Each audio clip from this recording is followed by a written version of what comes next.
सद्गुरुदेव भगवान की जय। श्री सीताराम सरकार की जय। श्री राधा रमण लाल की जय। श्री गौरी शंकर महादेव की जय। सभी दर्शकों और भक्तों को कोटि कोटि प्रणाम और सबको प्रेम भरा जय जय श्री राधे श्याम। सभी दर्शकों और भक्तों से निवेदन है, कृपया आज का सत्संग बहुत ही महत्वपूर्ण है, बहुत ध्यानपूर्वक सुने और निश्चित आपके जीवन के सारे क्लेश इस सत्संग को सुनने के बाद ही मिट जाएंगे। निश्चित मानिए, मेरा भरोसा है और बहुत भगवान की आप पर विशेष कृपा ही होगी, तब आप इस सत्संग को पूरा सुन पाएंगे, नहीं तो आप सुन ही नहीं पाएंगे। और इसको सुनेंगे तभी आपको ज्ञान होगा यथार्थ का। निश्चित आप आगे बढ़ेंगे भजन में और जीवन के सारे दुखों को आप बहुत प्रसन्नता से सह पाएंगे और सभी दुखों में आप प्रसन्न रहेंगे, मुस्कुराते रहेंगे। बहुत ध्यानपूर्वक आप सुने एक एक बात को। देखिए, हम अपने जीवन में जी रहे हैं, खा रहे हैं, पी रहे हैं, लेकिन निश्चित मानिए हमारे आगे क्या होने वाला है, कौन कौन सी परिस्थिति हमारे आगे आने वाली है। हम भजन को टालते रहते हैं, हमें कुछ पता नहीं होता। आप ध्यान दीजिए हमारी बात पर। निश्चित मानिए हमें आगे की तैयारी अभी से करते रहने चाहिए। रोज का रोज हमारा समय जा रहा है, हमें तैयारी करते रहने चाहिए और हमें बहुत ही सत्संग की आवश्यकता है। ध्यान रखना आप हमारी बात को। सत्संग से ही आप जागृत रहेंगे। आप भगवान का भजन करते रहिए, सत्संग सुनते रहिए। ध्यानपूर्वक आप हमारी बात सुने। अब जो मैं बताने वाला हूँ, देखिए, हमारे जीवन में कोई भी दुख किसी क्षण आ सकता है। आप विश्वास करें हमारी बात पर। किसी भी दुविधा में हम फंस सकते हैं, कोई भी परेशानी हम पर आ सकती है। जो भी पूर्व निश्चित है, हम निश्चित बच जाएंगे अगर आप हमारी बात पर ध्यान देंगे। हम सफल हो जाएंगे, हम दुखों से लड़ पाएंगे, कोई दुख हमें छू नहीं सकता।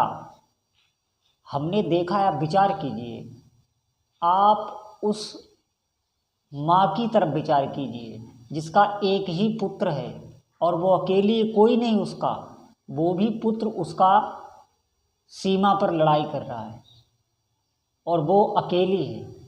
उसके चिंतन को आप एक बार विचार कीजिए। उसके चिंतन कोई भी नहीं है उसके साथ, और एक पुत्र है वो भी बाहर गया हुआ है। उसके चिंतन को आप सोचिए। आप उसके चिंतन को सोचिए जो घर में अकेली नववधू है और उसका पति बाहर प्रदेश में कहीं है और छोटे छोटे बच्चों का वो पालन पोषण कर रही है, इंतज़ार कर रही है उसके आने का। वो बाहर है, क्या है, कैसा है। अब आज तो फ़ोन चालू हो गया, पहले आप सोचना क्या दुर्दशा होती होगी चित्त की। हमारा यहाँ उद्देश्य ये कहानी सुनाना नहीं है, हमारा उद्देश्य है उस समय चिंतन की क्या अवस्था होती, कितना भय में होते हैं वो लोग। आप इस पर विचार कीजिए। जैसे किसी के पास बहुत संपत्ति है, बहुत धन है और वो अस्पताल में इमरजेंसी वार्ड में पड़ा हुआ है, घर का कोई सदस्य उसके साथ नहीं है, बहुत धन संपत्ति है लेकिन कोई सदस्य उसके साथ नहीं है। अब उसका चिंतन आप सोचिए, क्या उसका चिंतन होगा। क्या आप समझते हैं ये परिस्थिति सबके साथ नहीं आती? सबके साथ ही आती, और वहाँ पर कोई भी साथ नहीं होता। आप हमारी बात पर विचार कीजिए। कोई भी ऐसे समय आपका साथ नहीं देगा, दुख के समय में कोई भी साथ नहीं देगा। आप उस समय अकेले ही होंगे और आप हर समय अकेले। इस बात को आप समझिए। हमें एक ऐसा साथी बनाना है, हमें एक ऐसा इष्ट देव बनाना है, वहाँ पर वो आपके साथ होंगे। आप भयंकर से भयंकर, भले ही प्रारब्धवश आप भयंकर से भयंकर पीड़ा से गुजर रहे होंगे, लेकिन उनकी मंद मंद मुस्कान आपको निहाल कर रही होगी। आपके हृदय में एक ऐसा स्थान होगा जहाँ आप सुरक्षित होंगे। चारों ओर से भले विपदाएं हों, आपदाएं हों, मैं नहीं बार बार कहता रहता आपको दुख छू नहीं सकता, तो आपको कोई दुख नहीं छू पाएगा। क्यों? क्योंकि आप सुरक्षित घेरे में अपने इसी शरीर में एक जगह पर होंगे। वहाँ पर आपके इष्ट देव होंगे।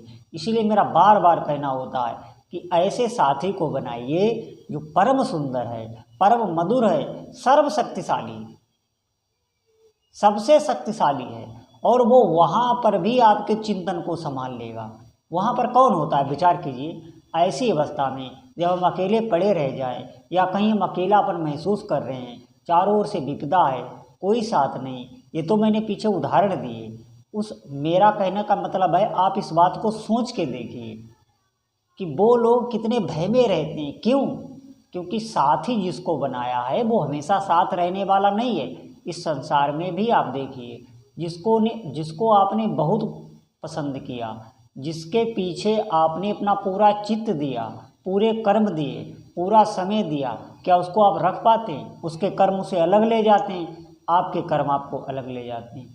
हम लोगों को यहाँ बिछुड़ना ही पड़ता है। अरे जागृत में बिछुड़ना पड़ता है, मरने की बात नहीं करते। जिंदा रहते हुए हम बहुत लोगों को साथ रखना चाहते लेकिन नहीं रख सकते। क्यों? क्योंकि उसके कर्म उसको अलग ले जा रहे हैं, आपके कर्म आपको अलग ले जाएंगे। आप बिल्कुल अकेले ही हैं, साथ हैं बुरे और अच्छे कर्म, और वही चिंतन, वही आपको पीड़ा देगा, दुख देगा। इसीलिए मैं बार बार कहता हूँ, वहाँ पर जब आपके इष्ट देव के साथ संबंध हो जाएगा तो उनकी मधुर मधुर मुस्कान से वहाँ पर वो अपना असली रूप दिखाते हैं। वहाँ पर ऐसी मदद करते हैं साधक की कि वो निहाल हो जाता है, उसका विश्वास बढ़ जाता है। आप ध्यान दीजिए इस बात पर। वहाँ पर ये नाम कमाल करता है। ऐसे आप जप रहे हैं, आपको पता नहीं चल रहा, आप कह रहे हैं कोई अनुभव नहीं हो रहा, नहीं, ये ऐसी जगह आपकी रक्षा करेगा जब कोई भी आपका साथ देने वाला नहीं होगा। इस संसार का कोई भी, ये शरीर भी नहीं। अरे ये शरीर तो साथ आपका देख ही रहे हैं, पल पल छोड़ रहा है, कब साथ देता है? कब हमारा मन बुद्धि हमारा साथ देते हैं? कभी कोई साथ देने वाला नहीं। आप ऐसी बातों में बिल्कुल ना आए, आप पूरी कल्पनाओं में मत जिए। आप ऐसा साथी बनाएं, चाहे भले आप भगवान शिव को बनाएं, श्री राम जी को बनाएं, श्री कृष्ण जी को बनाएं, माँ दुर्गा को बनाएं, माँ काली को बनाएं, हनुमान जी को बनाएं, माँ लक्ष्मी जी को बनाएं, कोई भी आपके आराध्य देव हो सकते हैं, वो सब एक ही हैं। लेकिन आप उनके प्रति समर्पित होइए, उनका नाम जप करिए, उनको चिंतन में लाइए, उनसे एक संबंध जोड़िए, पूरा जीवन आपका निहाल हो जाएगा। हमने एक चौपाई जब से रामायण में पढ़ी है तब से हमें बहुत शांति है। उसमें लिखा है प्रणत पाल कुटुंब रघुराई। अरे जो भी आपके इष्ट देव हैं वो पूरे कुटुंब तक की रक्षा करते हैं।